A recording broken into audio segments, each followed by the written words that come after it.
सनातन धर्म। आखिर क्या है ये सनातन धर्म?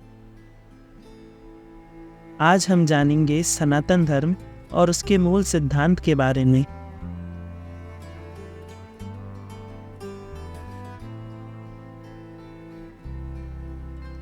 सनातन धर्म, जो कि आज के समय में हिंदू धर्म के नाम से भी जाना जाता है। सनातन का अर्थ है शाश्वत, अनादि या अनंत, जिसका ना अंत है और ना ही कोई आरंभ, जो हमेशा से है और हमेशा रहेगा। धर्म का अर्थ है कर्तव्य, वह मार्ग जिस पर चलकर एक व्यक्ति अपने आप को जान लेता है, स्वयं को आत्मा के रूप में पहचान लेता है, अर्थात अपने आप को ईश्वर के अंश के रूप में जान लेता है। उस मार्ग को धर्म कहते हैं। वास्तव में इस संसार के प्रत्येक जीव का यही कर्तव्य है कि वो अपने आप को जाने और इस काल चक्र से छूटकर मोक्ष को प्राप्त करे। यही है सनातन धर्म की परिभाषा, वह धर्म जो आदि और अनंत है, अर्थात सनातन है। पर हम इस धर्म को जान कैसे पाएंगे? धर्म को जानने से पूर्व उसके आधार को जानना होगा। धर्म के 5 आधार होते हैं: ज्ञान, प्रेम, न्याय, समर्पण और धीरज। प्रथम आधार है ज्ञान, अर्थात आत्मज्ञान। जो व्यक्ति ये जान जाता है कि ये सृष्टि ही परमात्मा है और ये परमात्मा ही सृष्टि है, सृष्टि और परमात्मा के बीच कोई भेद नहीं, तब वह व्यक्ति समस्त संसार के हित के लिए कार्य करता है। यही वास्तविक ज्ञान है।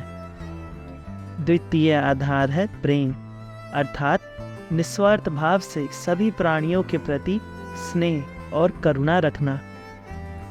जो व्यक्ति ये जान जाता है कि ये सृष्टि ही परमात्मा है, तब वह व्यक्ति सृष्टि के दूसरे जीवों की ओर निर्दयी और कठोर नहीं होता। उसके अंतर से क्रोध समाप्त हो जाता है, क्योंकि जहाँ प्रेम है वहाँ क्रोध का क्या काम। जब एक व्यक्ति को वास्तविक ज्ञान प्राप्त हो जाता है कि इस सृष्टि के सभी जीव, वह चाहे मनुष्य हो या पशु, सब परमात्मा के ही अंश हैं, अर्थात कोई पराया नहीं, सब अपने हैं, ये सारा संसार अपना ही है, अपना ही परिवार है, तो क्रोध का तो कोई कारण ही नहीं रह जाता। सारा संघर्ष, सारा बैर, सारा प्रतिशोध नष्ट हो जाता है। इस हृदय में सबके लिए प्रेम, और प्रेम के सिवा और कुछ भी नहीं। तृतीय आधार है न्याय, अर्थात सभी के साथ समान और निष्पक्ष व्यवहार करना। बिना परिस्थिति पर विचार किए किसी को भी अपराधी मान लेना न्याय नहीं, प्रतिशोध है। न्याय का आधार तो दया है, करुणा है, और प्रतिशोध का आधार क्रोध, अहंकार, अर्थात अपने हृदय में करुणा धारण किए बिना न्याय करना संभव नहीं। चतुर्थ आधार है समर्पण, अर्थात मन की ऐसी स्थिति जिसमें मनुष्य अपने सारे संकल्पों का त्याग कर देता है, स्वयं से किसी प्रकार के निर्णय और प्रण भी नहीं लेता। जिस प्रकार के कार्य उसे दिए जाते हैं वही करता है। वास्तव में समर्पण का अर्थ होता है अपने आप को, अपने मन को, बुद्धि को, ज्ञान को, इच्छा को, आशाओं को, अपना सब कुछ किसी अन्य को अर्पण कर देना, और ऐसे समर्पण को भक्ति कहते हैं। मनुष्य जिसके प्रति समर्पित होता है उसी के रूप में ढलने लगता है। उसके मन में कोई संदेह, कोई प्रश्न जन्म नहीं लेता।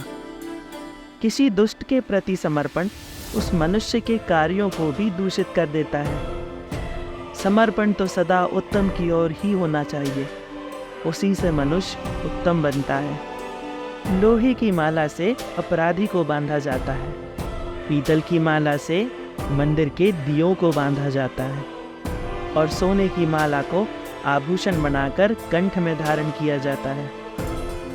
पति भक्ति, स्वामी भक्ति, मित्र भक्ति, ऐसी अनेक भक्ति होती हैं, पर सबसे श्रेष्ठ तो परमात्मा की भक्ति होती है।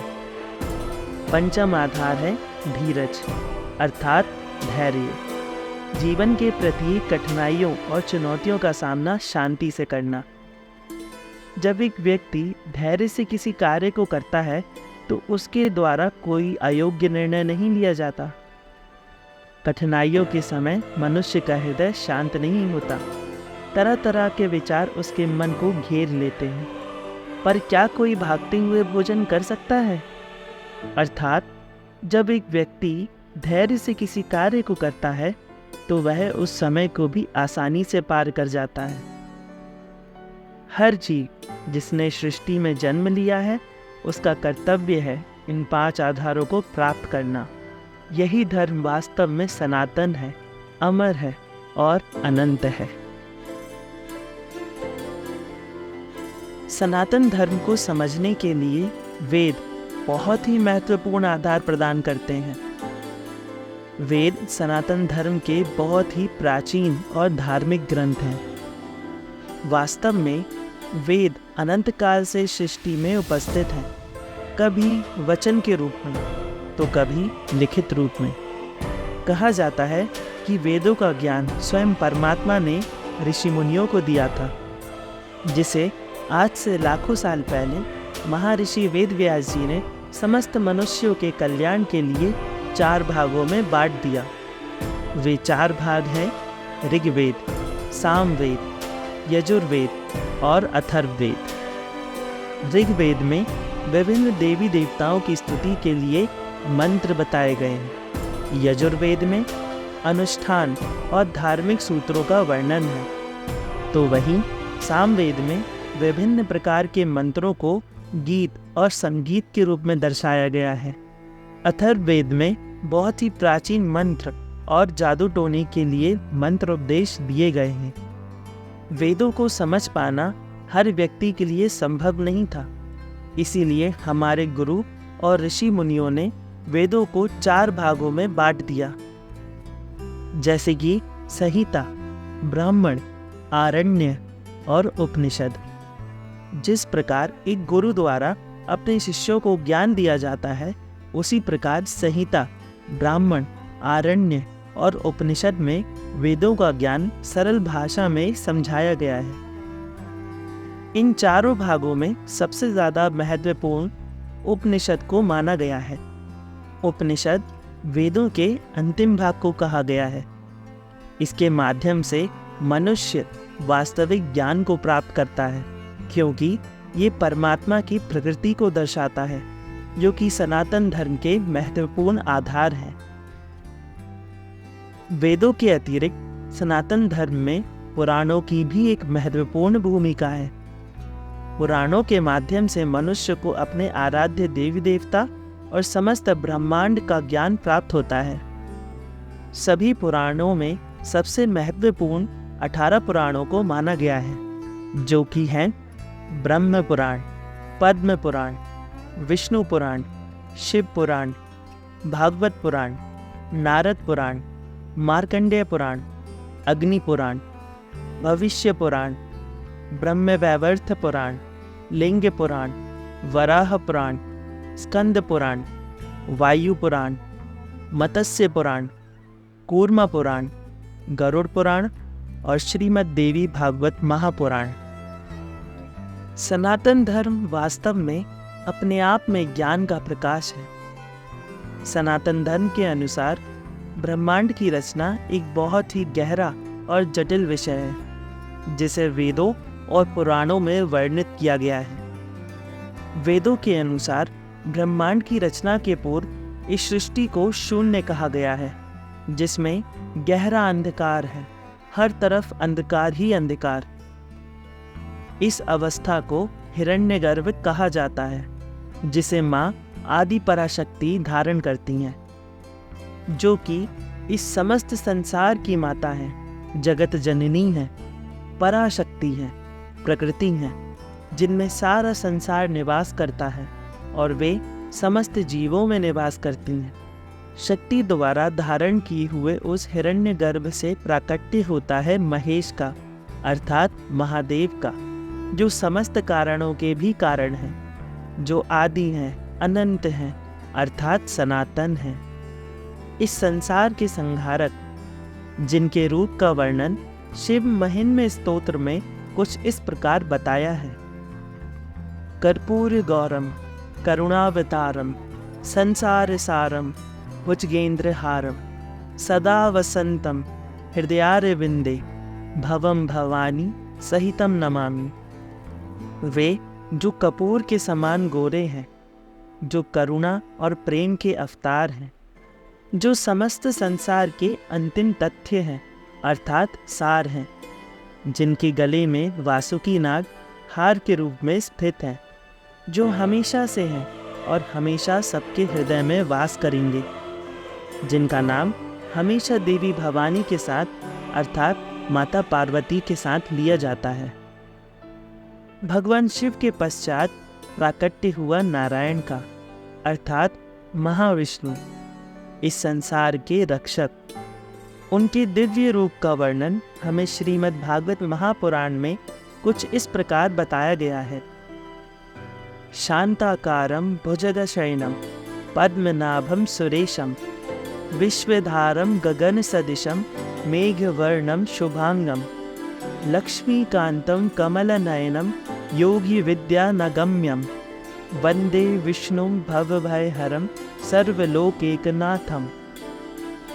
अर्थात वे जो शांति का अवतार हैं, जो शीशनाग पर शयन करते हैं, जिनकी नाभि में कमल स्थित है, जो समस्त देवताओं के स्वामी हैं, जो संपूर्ण विश्व के आधार हैं, जो आकाश की तरह विशाल है, जिनका रंग मेघ अर्थात बादल के समान है, जो स्वयंभू अर्थात मंगलमय अंगों वाले हैं, जो लक्ष्मी अर्थात माया के स्वामी हैं, जिनकी आंखें कमल के समान हैं, जो योगियों द्वारा ध्यान करने से प्राप्त होते हैं। ऐसे भगवान विष्णु की मैं वंदना करता हूँ, जो जन्म और मृत्यु के भय को हरने वाले हैं और जो सभी लोकों के एकमात्र स्वामी हैं। भगवान विष्णु के प्राकट्य के बाद उनकी नाभि कमल से भगवान ब्रह्मा का जन्म हुआ।